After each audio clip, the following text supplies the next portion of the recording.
So, how do podcasts actually work? Good question. In this video, I'm going to cover the basics of how podcasts actually work and what you need to have if you're launching your own show. If we're meeting for the first time, then hi, my name's Liam. I'm creating videos on podcasting and sharing my skills, knowledge and expertise, having been working in the e-learning industry, creating online learning assets such as videos and podcasts for many years. So if you're interested in learning more, then consider subscribing. But getting on with the video and why you've clicked on this particular video. First of all, what you're going to need is your audio. But some things to remember when you're capturing your audio. Try and use the best microphone you've got.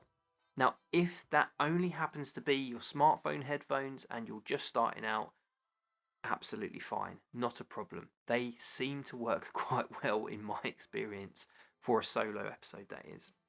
Otherwise, you're going to need to have a microphone of some description and potentially an audio interface to capture 2 or more people if you're recording in a live setting.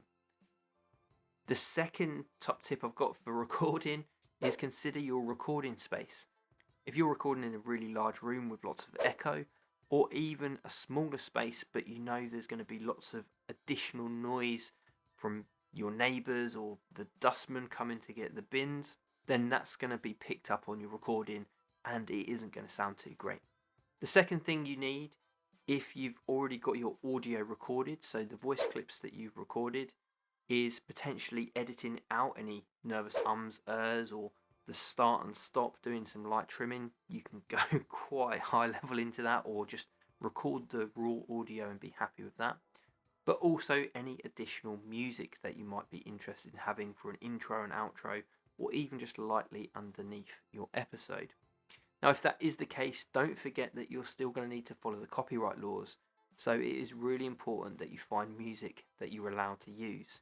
What we need to do next is we need to organise our artwork. So we need to consider the name of our podcast and have that ready to add when we're setting up our show. Now, if you're interested in what sizes your podcast artwork needs to be, then I'm going to leave those here. But something that I'd recommend is when you're naming your show and when you're thinking about your artwork, have something big and bold that explains pretty much what your show is all about, and try to keep to 3 words for the main title with potentially a subtitle. They seem to be the podcast artworks that pop out to me and make me more intrigued to click and listen. Again, another episode on the way about podcast artwork and some tips, tricks and advice on how you can create some awesome artwork for your show. If it is that you've got your artwork and your name sorted, then the next thing that you need to have is a place to house your podcast. So a place where you can link your podcast to the podcast distributors. Now, we call this a media host. You can potentially have this on your website, but it's not recommended. The big reason for that is because it's going to slow your website down. So the main reason you've got a website, I'm sure, is to sell your product services or just generally house your blog and things like this. But if you were to have your podcast on there and loads of people are downloading your podcast, it's going to drain the bandwidth and the effectiveness of your site. So really do advise against it. It is possible, but that's not the way that I would go. The second option is by looking at a media host. Now, there are many out there. The one that I personally use is Buzzsprout, and I've had a fantastic experience with it so far. Buzzsprout not only helps you to get registered for some of the podcast services out there in regards to distributors, but it's also got loads and loads of resources that will be useful to you too. So I highly recommend Buzzsprout. And another great reason for using Buzzsprout is that you get the first free month to have a go and to work out how it all works and see if it's for you or not. I'm going to do a review video in the future on Buzzsprout because I think it has got lots of hidden gems that you will appreciate. And if you are considering using Buzzsprout already, then check out my link in the comments because that's an affiliate link where I'm able to get a £20 Amazon voucher. I think that's what it is at the moment.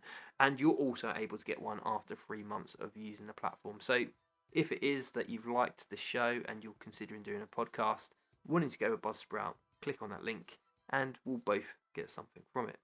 Thanks in advance. But if we've got our media host sorted, then the next thing that we need to do is we need to link that to the main podcast distributors. Now, if you do use Buzzsprout, it does help you out to get on certain platforms like Spotify, Google Podcasts, things like that. However, what you will need to also consider doing is creating an Apple iTunes or an Apple Podcasts account where you need to actually register your podcast. And the reason for doing this is because Apple are the old school podcast distributors. They're the ones that helped the rise of podcasts at the very beginning. And a lot of the smaller podcasting apps and distributors actually take the information from Apple to then distribute out the shows from that directory. Now, if you've got yourself registered with Apple and you've got your media host, what you'll then need to do is you then need to link them using an RSS feed. So again, that is all really clear in Buzzsprout. They literally give you a copy and paste link that you use to then put into your show. Once that's all linked up, all you've got to do is record your episodes, upload them onto your media host and select the date for them to go live. Now, of course, you could see if people just stumble across your podcast.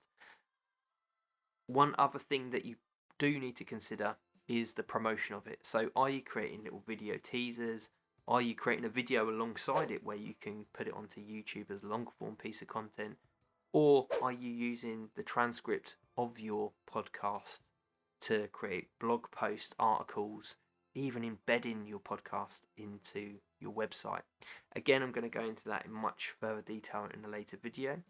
But it just leaves me to say thank you for watching. I hope this has helped. If it has, I'd love to hear in the comments and if you're planning on starting a podcast in the near future. And if you've got any questions about it, because I'd love to provide the experience that I have to help you if I possibly can. Just leaves me to say, if you want to learn more about podcasts, then click on this video here. And to learn a little bit more about me, this one over here.